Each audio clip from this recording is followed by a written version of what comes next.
Mr. Manning? If there is in fact overcrowding at the middle school, and I'm not sure there is, when I was teaching at Quincy Point Junior High School, every one of my classes had 36 students in there, and we managed quite well.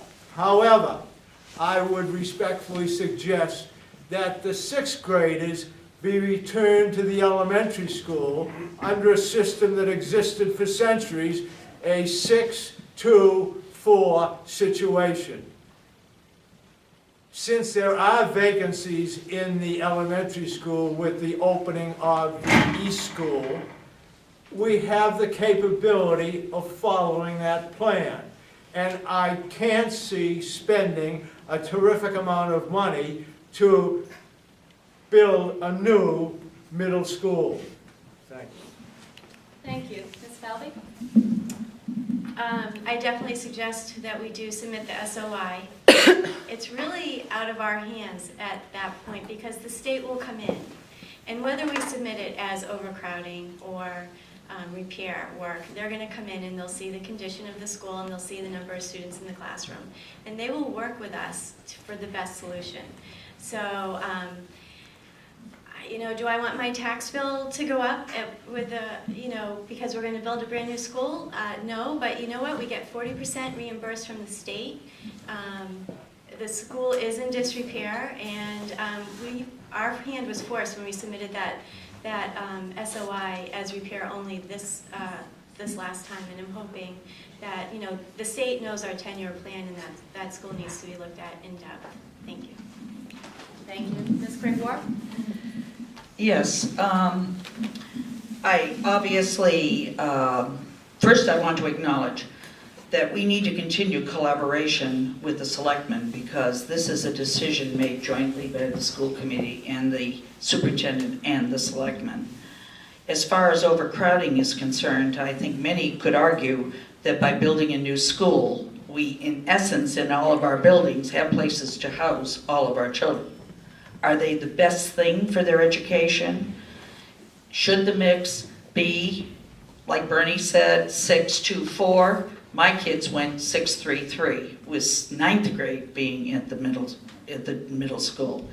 So I think we're going to have to look at what's in education, the format, the needs, but we should definitely refresh our SOI.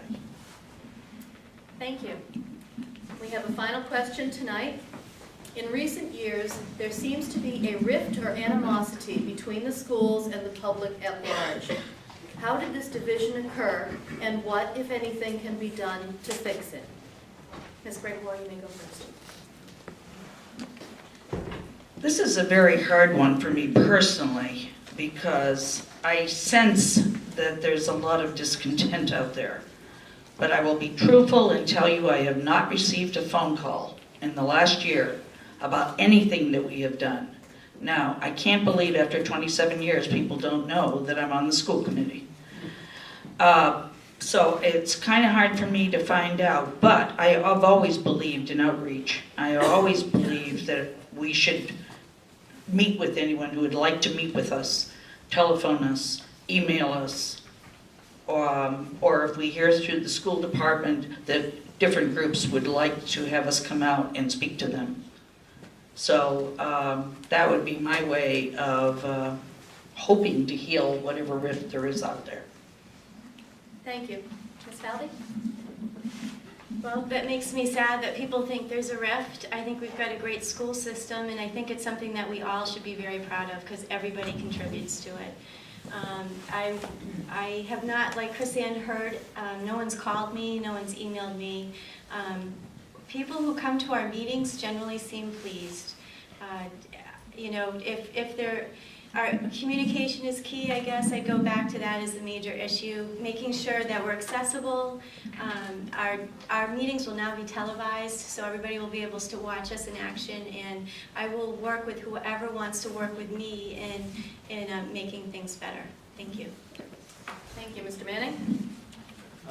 From my experience in attempting to get signatures for my nomination papers while standing in the cold Sunday afternoons this winter, the people reflected one situation that disturbed them greatly, and that was the naming issue of the East School.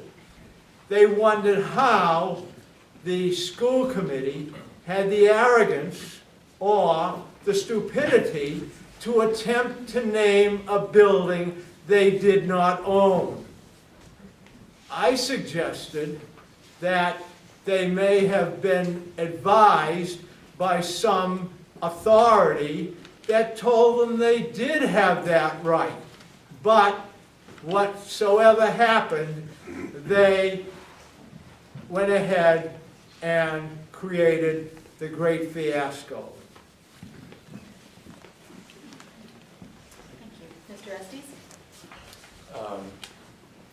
I believe that last summer, the school naming situation was a difficult time.